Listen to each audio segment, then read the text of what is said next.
Vous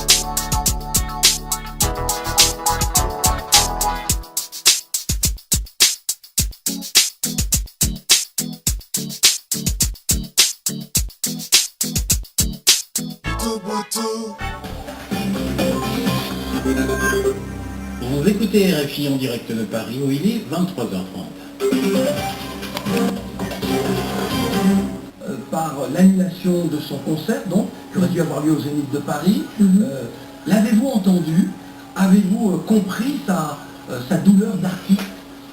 Oui, tout à fait, nous l'avons entendu, nous avons compris sa douleur d'artiste, mais il n'est pas tout seul dans le jeu. Il y a Jibin Piana, Félix Ouazekwa, Koffi Olomide, toutes ces personnes, nous connaissons leur travail. Nous avons contribué, nous, en tant que Congolais, parce que bon, en dehors d'être résistante congolaise, je suis aussi une Congolaise qui était une mélomane.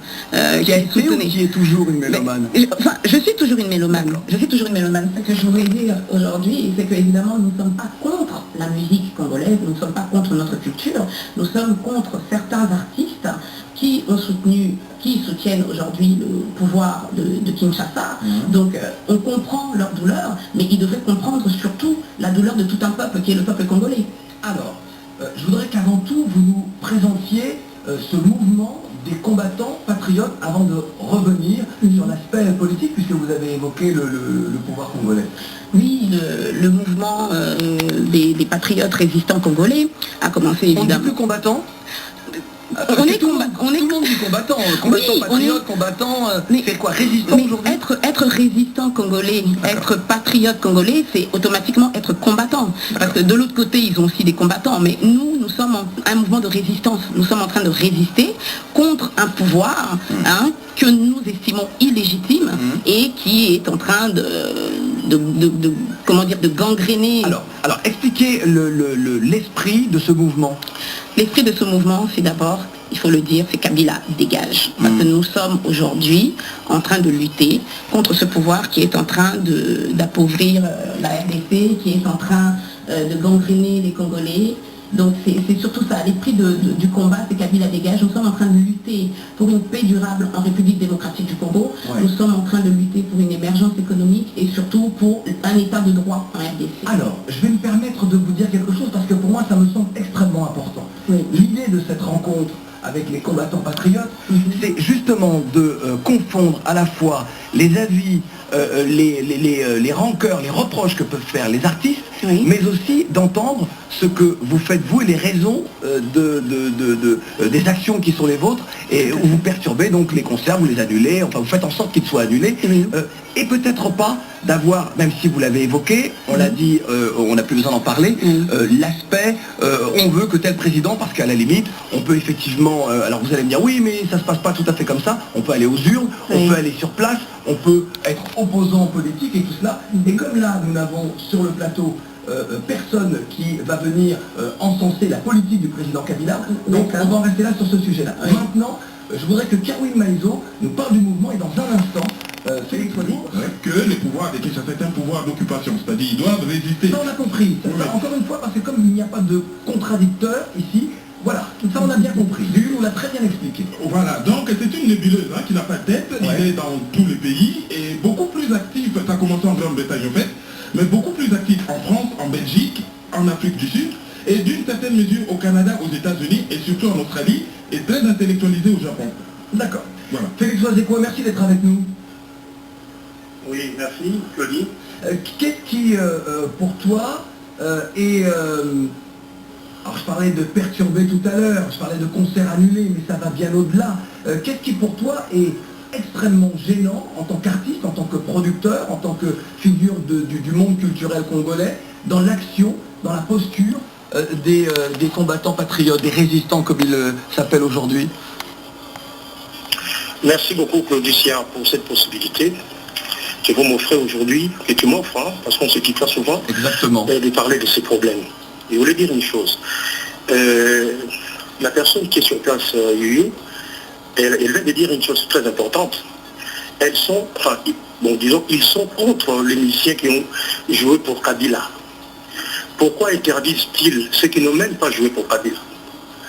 Voilà, c'est ça mon problème. Ouais. Je peux comprendre que JB Piana ne puisse pas jouer au Zénith, que Félix Oisé qu'on n'y mette même pas les pieds, mais que dire de ceux qui n'ont même pas soutenu Kabila? Il faut savoir une chose. Aujourd'hui, un infirme, par exemple, ne peut pas faire d'autres métiers, comme les aveugles, etc. Mais Dieu a fait que ces gens-là, quand ils ont une voix, ils peuvent même chanter. Et ils empêchent même les artistes handicapés de faire la musique. Voilà. Donc, c'est-à-dire que si Stevie Wonder était congolais, il ne chanterait même pas. Quel gâchis! Moi, je dis, ce n'est pas parce que l'avion a craché et que son frère a été dedans qu'on peut être contre l'aviation. Toute l'aviation au monde. Ce n'est pas parce que les médecins ont fait quelque chose d'inacceptable, vous avez perdu votre frère ou soeur dans une opération chirurgicale, on peut être contre toute la médecine. Donc, ils sont contre toute la musique. C'est pas possible. Moi, je ne peux pas chanter, je veux qu'elle ne peut pas chanter. Qu'est-ce qu'ils vont dire pour ceux, qu'est-ce qu'ils disent pour ceux qui n'ont même pas chanté, qui n'ont même jusque-là pas encore salué M. Kabila? Ça, c'est un peu arbitraire. Voilà, donc moi, ce qui me choque, c'est ça. Ouais. J'ai pu accepter que moi, je ne puisse pas jouer, mais qu'ils laissent ceux qui sont lus, ceux qui n'ont jamais touché à cet aspect-là, de faire la musique parce qu'ils font reculer notre culture. You, c'est très clair, la question de Félix Oisé est très claire. En 2012, en France, il y a eu un changement de pouvoir. Et une majorité de Français, donc, a souhaité de ne pas reconduire à la tête de l'État français Nicolas Sarkozy, préférant François Hollande. Bon nombre d'artistes français ont toujours été engagés Nicolas Sarkozy. Ce n'est pas pour cela que des opposants à Nicolas Sarkozy ont perturbé les concerts de Johnny Hallyday et sa tournée française. Comment peut-on expliquer qu'il y ait cette posture-là chez vous? Alors, je voudrais déjà je salue M. Félix Oisé. Je lui souhaite une bonne soirée en notre compagnie, mais ce que je voudrais remettre déjà les points sur les i. La France et la RDC, ce sont deux États complètement différents. On ne peut pas comparer ce qui se passe en France et ce qui se passe en RDC. Ici, en France, on est dans un état de droit, on est dans une démocratie. Vous avez parlé tout à l'heure de M. Nicolas Sarkozy et de M. François Hollande. Il faut d'abord préciser que M. Sarkozy et M. Hollande ont été élus par le peuple français. Donc, c'est-à-dire qu'ils ont été élus démocratiquement, ils ont été choisis. Alors que M. Kabila a eu une élection absolument contestée. L'État français ne tire pas, par exemple, sur... Est-ce que je peux me permettre juste de dire contesté par certains et à valider par d'autres? Oui. Attendez. Non, juste pour mettre la nuance sur les choses. Oui, certainement. Oui, bien sûr. Mais ce que je suis en train de vous dire, c'est qu'il n'y a pas de démocratie en RDC. La République démocratique du Congo n'a de démocratie que le nom. On ne peut pas comparer ce qui se passe en RDC avec des millions de morts au compteur, avec un génocide, des viols de femmes violées, des viols de masse, avec ce qui se passe. Donc M. Félix Oisé est dans une, et dans un schéma qui est faussé à partir du moment où en RDC, l'opinion publique n'a pas la liberté, n'a pas l'accès vraiment véritable aux urnes, que les élections étaient contestées. Johnny Hallyday peut soutenir Nicolas Sarkozy, mais Nicolas Sarkozy n'est pas accusé, par exemple, d'exactions, de crimes, etc. Vous avez évoqué, parce que je pensais vraiment qu'on allait plutôt parler de ça, plutôt que de parler du président Kabila, vous avez évoqué tous les crimes, les viols, effectivement, la guerre, les mouvements rebelles qui sont encore à l'est du Congo, et le fait qu'il y ait eu cette victoire militaire sur le M23, sur d'autres groupes aujourd'hui, ce n'est pas pour vous un motif alors, je n'ai pas de réjouissance, parce que lorsqu'il y a des morts, il n'y a pas de réjouissance, quels que soient les morts, quel que soit le camp auquel ils appartiennent, mais n'y a-t-il pas un motif de satisfaction de se dire que peut-être, les choses peuvent aller mieux dans un avenir proche, nous l'espérons? Monsieur Siard, nous ne pouvons pas considérer aujourd'hui qu'il y a eu vraiment une victoire des FRDC face au mouvement du M23, parce que la guerre continue. D'accord. Il y a, je veux dire, c'est par exemple le colonel Mamadou qui vient de se faire discipliner, on va dire. Donc la guerre continue, les viols à ce moment continuent en RDC. La situation est toujours aussi catastrophique. Mais une victoire n'est pas pour vous à mettre au crédit de celui qui l'a menée, qui l'a décidé, et des soldats en particulier. Mais nous ne nous battons pas pour une victoire entre guillemets au cours d'une bataille. Nous nous battons pour un état de droit, pour une paix durable en République démocratique du Congo. JB Piana, je voudrais qu'on revienne sur le terrain, on a bien compris, mais sur le terrain de la culture et de ces concerts qui sont perturbés. Est-ce qu'il n'y a pas une autre façon de voir les pas, vous instaurer un dialogue avec eux, permettre au public de venir, de continuer à les applaudir, de faire entendre votre voix, de peut-être renouer ou nouer un dialogue avec les uns et les autres, avec ceux pour qui vous êtes des opposants, Oui. mais aussi permettre aux artistes de jouer, parce que bon nombre de mélomanes dont vous faites partie Oui. se plaignent aussi de ne pas pouvoir applaudir ces artistes-là.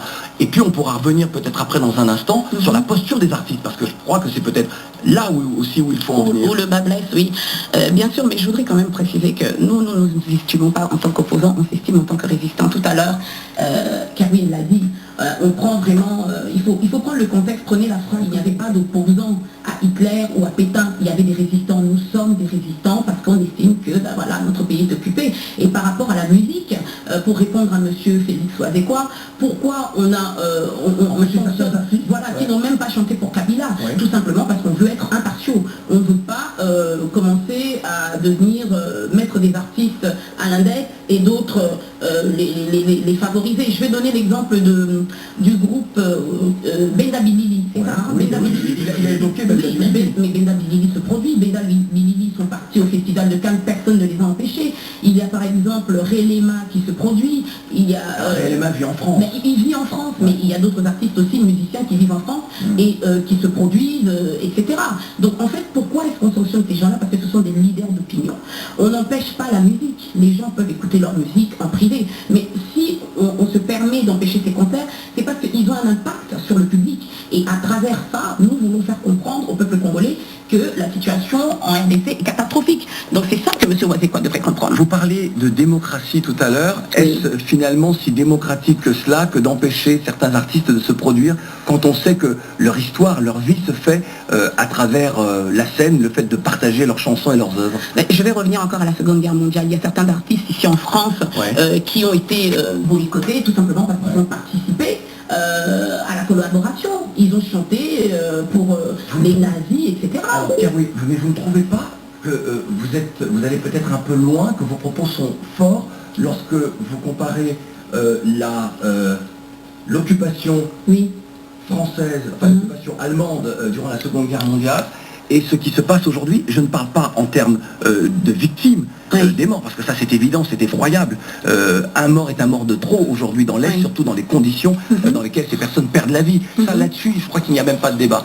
Mais ne pensez-vous pas que, vous disiez tout à l'heure la France c'est la France et la RDC c'est la RDC, que parfois trop de comparaisons tue la comparaison. Non, exactement. J'irai même au-delà, ce qui se passe en RDC est même pire que l'occupation française. Caroline et après Félix Ouazekwa. Ouais, j'avais deux petites précisions à faire. Donc l'embargo, on le juge, les politiciens, les comédiens, le pasteur, les chanteurs. J'ai remarqué dans mes études qu'ils n'interdisent pas la musique, mais ils interdisent quelques concerts. Et n'oublions pas, quelles que soient les interdictions, la musique congolaise, c'est l'un des produits phares qui fait que le Congo soit...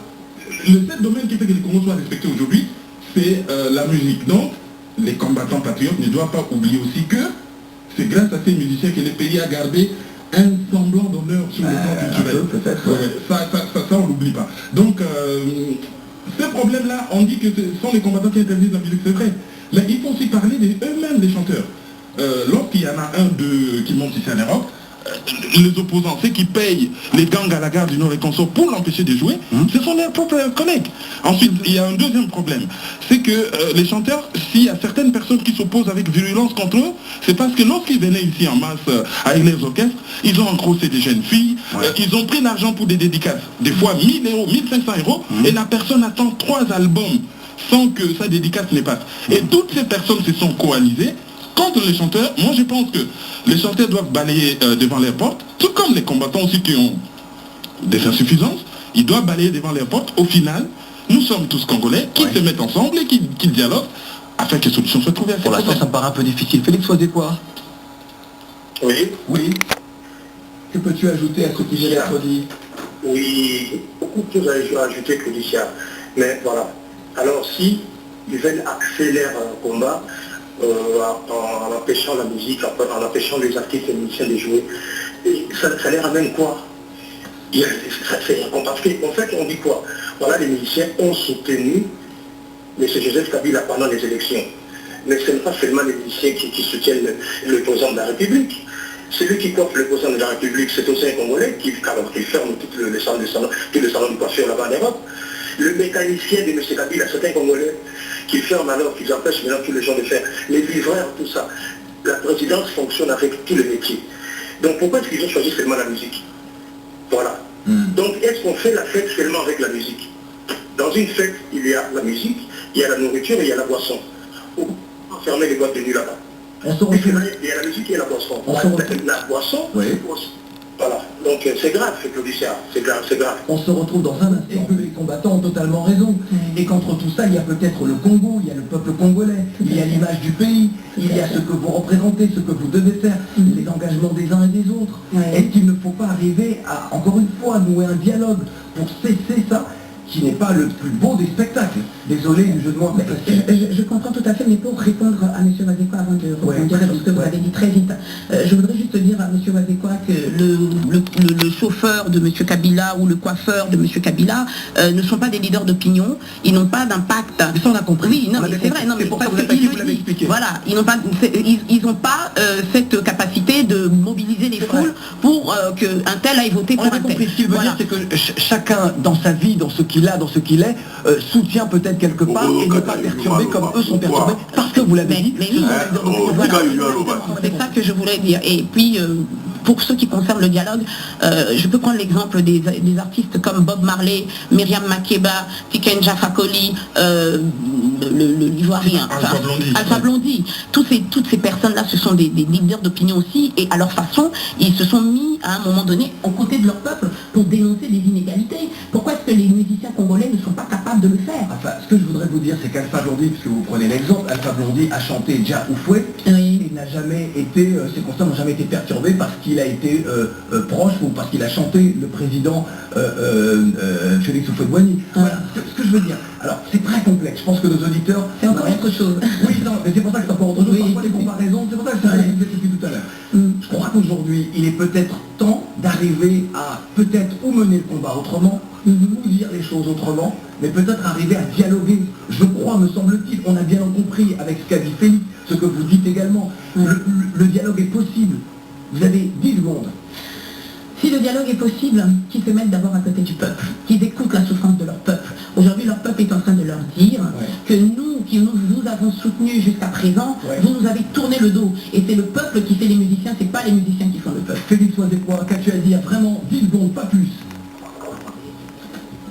Oui, donc ce que je veux dire, Claudie, les problèmes, voilà, et madame lui vient de dire que c'était très intéressant. Ils sont bien santé pour traduire la pauvreté. Alors, Félix, je pense que l'émission RFI, la sélection du mois. Oh, Nzambe, 10 secondes à Kokite. Mayu a gagné. Ingeta. La une de Libération. Édition de ce mercredi 22 janvier, coup de projecteur sur la conférence de Genève.